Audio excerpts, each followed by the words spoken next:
Hello, it's Willie from the Ozarks, and we're ready for our March the 25th lesson in A Course in Miracles workbook for students from the original edition, lesson 84.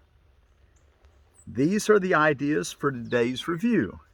It'd be lesson 67 and 68 are the review lessons. Love created me like itself is 67, and love holds no grievances is 68. Love created me like itself. I am in the likeness of my Creator. I cannot suffer. I cannot experience loss, and I cannot die. Isn't that nice? Just to let that settle in.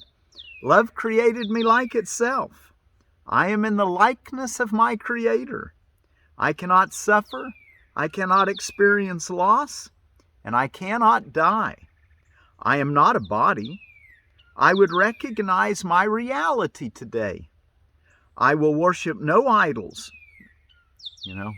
I will worship no idols. We're starting to understand that we can treat the body like an idol, but we don't want to. We'd rather treat it like a tool that God uses. I will worship no idols, nor raise my own self-concepts to replace myself. So my self-concepts, self in that respect is the small self, and replace myself is capital S for the Christ mind. So let me read that again. I will worship no idols, nor raise my own self-concepts to replace myself. I am in the likeness of my Creator. Love created me like itself. You might find these specific forms helpful in applying the idea. Let me not see an illusion of myself in this. As I look on this, let me remember my Creator. If you see something that causes you some discomfort, you could say, as I look on this, let me remember my Creator. Or, my Creator did not create this as I see it. If you see anything other than beauty, holiness, love, peace, joy, happiness, you're seeing something other than what God created. Love created me like itself. And the next lesson, 68, that will be our review, love holds no grievances. So grievances are completely alien to love. Grievances attack love and keep its light obscure. If I hold grievances, I am attacking love and therefore attacking myself. Myself thus becomes alien to me. I am determined not to attack myself today so that I can remember who I am. These specific forms for applying this idea would be helpful. This is no justification for denying myself. I will not use this to attack love. Let this not tempt me to attack myself. Okay, love holds no grievances. So both of them again, love created me like itself, and love holds no grievances. Let's go to our text reading for today, and we're ready for section 8 in chapter 15. Chapter 15, the purpose of time. Section 8 being the holy instant and communication. We'll see if we can get half of it read today. As you're turning there, let me tell you, this is one I bought it just from a garden supply. This is a Golden Cross. It's a hybrid cabbage. Like I said, I don't particularly make it a point to grow hybrid cabbages, but since I didn't have a greenhouse, I buy this year, and one of these days I'm going to get me another greenhouse. I've built a lot of them through the years and ended up selling them, and so I currently don't have one. Anyway, let me tell you a little bit about Golden Cross cabbages. Where do I have that in? And I also want to tell you about an heirloom cabbage in here in just a minute. The Golden Cross, I found this on gardenknowhow.com. Golden Cross cabbage is a miniature hybrid that grows in tight heads for closer spacing and even in container gardens. very early forming small heads. It's one of the earliest cabbages to make, but probably, I don't know, 4 or 5 inch diameter, I expect, is what size. I've grown them before, and they seem like that's about what size they are. All right, and then what I would encourage you to grow is always the heirloom, so we could keep our seeds. But in the nature of maybe not being able to, it's time you could put them out right now. So go get you some starts at wherever you can find them. This Copenhagen market cabbage, I'm reading to you out of the Seed Savers Exchange. And of course, you wouldn't, if you bought seeds right now and planted them, you probably could still do just fine with cabbage. But it's nice to get these things started, like in first part of March, and put them out by putting them out right now, or maybe even start them in February. But this Danish historic variety was introduced by H. Hartman and Company in 1909. Its solid heads reach 6 to 8 inches in diameter and weigh 3 to 4 pounds and rarely burst. Medium-sized plants are ideal for small gardens. There are 63 to 100 days from transplant. That's a big spread, 63 to 100. But anyway, there are probably conditions that'll make them grow faster and slower. Okay, the holy instant and communication.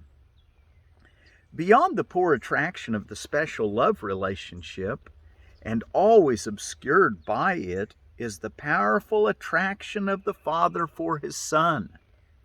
Let's read that again. Beyond the poor attraction of the special love relationship, and always obscured by it, is the powerful attraction of the Father for His Son.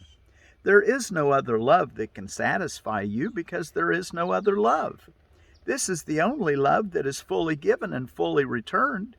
Being complete, it asks nothing. Being wholly pure, everyone joined in it has everything. This is not the basis for any relationship in which the ego enters. For every relationship on which the ego embarks is special. The ego establishes relationships only to get something. The ego establishes relationships only to get something. And it would keep the giver bound to itself through guilt. 66. It is impossible for the ego to enter into any relationship without anger, for the ego believes that anger makes friends. This is not its statement, but it is its purpose. For the ego really believes that it can get and keep by making guilty. This is its one attraction, an attraction so weak that it would have no hold at all except that no one recognizes it. For the ego always seems to attract through love, and has no attraction at all to anyone who perceives that it attracts through guilt. 67. The sick attraction of guilt must be recognized for what it is. For having been made real to you, it is essential to look at it clearly, and by withdrawing your investment in it, to learn to let it go. And no one would choose to let go what he believes has value. Yet the attraction of guilt has value to you only because you have not looked at what it is and have judged it completely in the dark. As we bring it to light, your only question will be why you ever wanted it. As we bring it to light, your only question will be why it was you ever wanted it. You have nothing to lose by looking open-eyed at this, for ugliness such as this belongs not in your holy mind. The host of God can have no real investment here. 68. We said before that the ego attempts to maintain and increase guilt, but in such a way that you do not recognize what it would do to you. For it is the ego's fundamental doctrine that what you do to others, you have escaped. The ego wishes no one well, yet its survival depends on your belief that you are exempt from its evil intentions. It counsels, therefore, that if you are host to it, it will enable you to direct the anger that it holds outward, thus protecting you. And thus it embarks on an endless, unrewarding chain of special relationships forged out of anger and dedicated to but one insane belief, that the more anger you invest outside yourself, the safer you become. That's an insane belief, he says. 69. It is this chain that binds the Son of God to guilt, and it is this chain the Holy Spirit would remove from his holy mind. For the chain of savagery belongs not around the chosen host of God, who cannot make himself host to the ego. In the name of his release, and in the name of him who would release him, let us look more closely at the relationships which the ego contrives, and let the Holy Spirit judge them truly. For it is certain that if you will look at them, you will offer them gladly to him. What he can make of them, you do not know, but you will become willing to find out if you are willing, first, to perceive what you have made of them. Let's read that last one again. What he can make of them, what the Holy Spirit can make of them, you do not know, but you will become willing to find out if you are willing first to perceive what you have made of them. 70. In one way or another, every relationship which the ego makes is based on the idea that by sacrificing itself, it becomes bigger. The sacrifice, that's in quotes, because it's not a real sacrifice, is it? The sacrifice which it regards as purification is actually the root of its bitter resentment. For it would much prefer to attack directly and avoid delaying what it really wants. Yet the ego acknowledges reality, also in quotes, as it is, as it sees it, and recognizes that no one could interpret direct attack as love. Let's read that again. The ego acknowledges reality as it sees it, and recognizes that no one could interpret direct attack as love. Yet to make guilty is direct attack, but does not seem to be. For the guilty expect attack, and having asked for it, they are attracted to it. 71. In these insane relationships, the attraction of what you do not want seems to be much stronger than the attraction of what you do. For each one thinks that he has sacrificed something to the other and hates him for it. Yet this is what he thinks he wants. He is not in love with the other at all. He merely believes he is in love with sacrifice. And for this sacrifice, which he demanded of himself, he demands the other accept the guilt and sacrifice himself as well. Forgiveness becomes impossible, for the ego believes that to forgive another is to lose him. For it is only by attack without forgiveness that the ego can ensure the guilt which holds all its relationships together. 72. Yet they only seem to be together. For relationships to the ego mean only that bodies are together. It is always physical closeness that the ego demands, and it does not object where the mind goes and what it thinks, for this seems unimportant. Let's read that again. Yet they only seem to be together, for relationships to the ego mean only that bodies are together. It is always physical closeness that the ego demands, and it does not object where the mind goes or what it thinks, for this seems unimportant. As long as the body is there to receive its sacrifice, it is content.